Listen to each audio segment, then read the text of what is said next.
Hey there friends, Nibs again. Out here in the garage today doing a little bit of goofing around, and I have a new addition to the collection.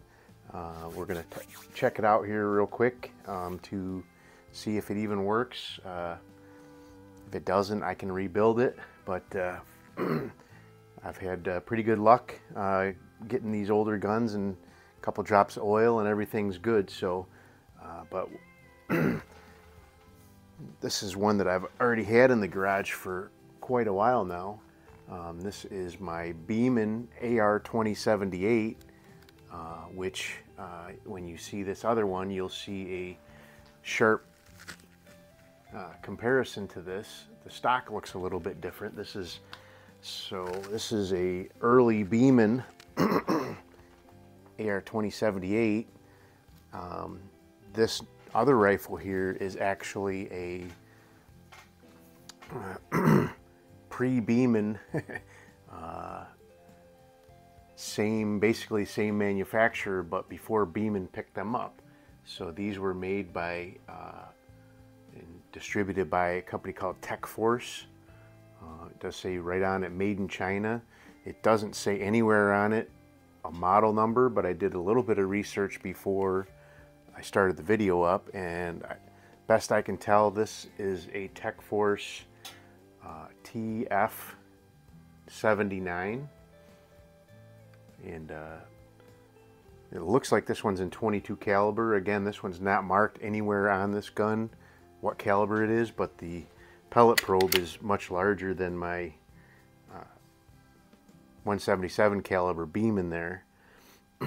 Unfortunately, it's missing the rear diopter, but I have several guns I can borrow the diopter from. The Beeman has exactly the same diopter as the Daisy, and I have a couple others out here that I could borrow the diopter from until I can find a replacement for it that I'm willing to shell out the money for. But it is a pretty handsome looking gun.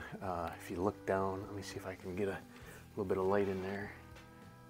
This thing has been sitting for quite a while. There's a ton of dust and dirt down in there. These slots inside here are all filled with dust and dirt. This thing needs a real good thorough cleaning. But I really do love these. These are got that famous Crosman, really nice adjustable trigger. This and the Beeman are a later copy of the Crosman Model 160, which Crosman made for many years, but discontinued in the 80s, I believe, and then a few people the Chinese decided to do a copy of it, and started out with the Tech Forces, and then Beeman picked them up sometime in the early 2000s and started calling them Beemans. But let's go ahead and stick a CO2 in it and see. So this one actually does hold 2 CO2s, but just like actually this is the way I shoot my AR-2078 all the time, is with just one live CO2 and then use one already punctured, used up CO2, because even with that, at least with the 177, I get 40 shots or more. But let's go ahead. So I got a live one first. I'm going to put a little drop of oil on there just to give it a little fighting chance. Looks pretty good down in there. If it doesn't hold air, like I said, it's not the end of the world. These are really easy to rebuild. I can get a seal kit for these from Henry Ford. He actually has the seal kit for the Model 160, and that works just fine in these.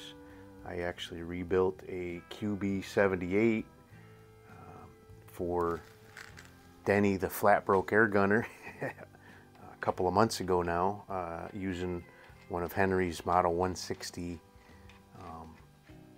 kits, and it worked really well. So, and basically the AR-2078, they also had AR-2079, is just a target version of the QB78. The QB78 would have just a post front sight and a, a regular buckhorn peep sight, but these have a target stock and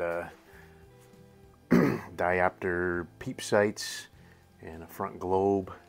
But let's go ahead and pierce this. So they're cock on close. These old ones were cock on close. There's actually kits you can buy from a few different places that allow you to cock on open if you want, similar to the newer Crossmans. But it's firing, but it's leaking, so that didn't take long. Sounds like it needs a new exhaust valve, but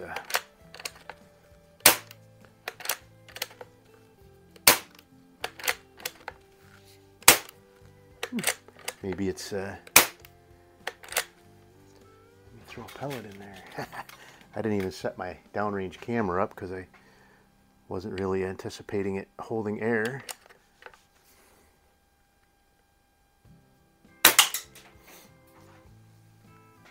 Yeah, I can still hear it weeping. But it's, yeah, the exhaust valve is leaking. No biggie. That'll be a pretty easy fix. I'll contact Henry and ask him to send me over a so it's Henry Ford, Crossman600repair.com. Like I said in 100 other videos, he's my go-to guy for parts for anything that has to do with Crossman or Benjamin or Sheridan, and these being an almost direct copy of a Crossman model 160, he's my go-to guy for that too. So it's flat now, so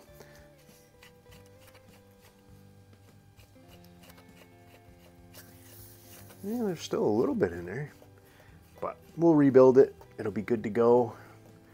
Give me a little bit of time to find the original diopter for it.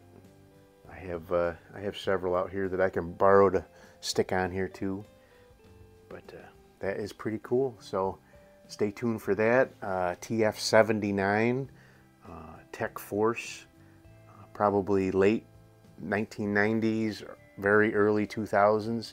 I think I read that Beeman started calling their guns, started taking up this product line in the early 2000s. So this gun's probably, at least from the, I don't know how to read the serial number code on here, but if anybody knows how to read that, let me know in the comments down below and we'll chat over that.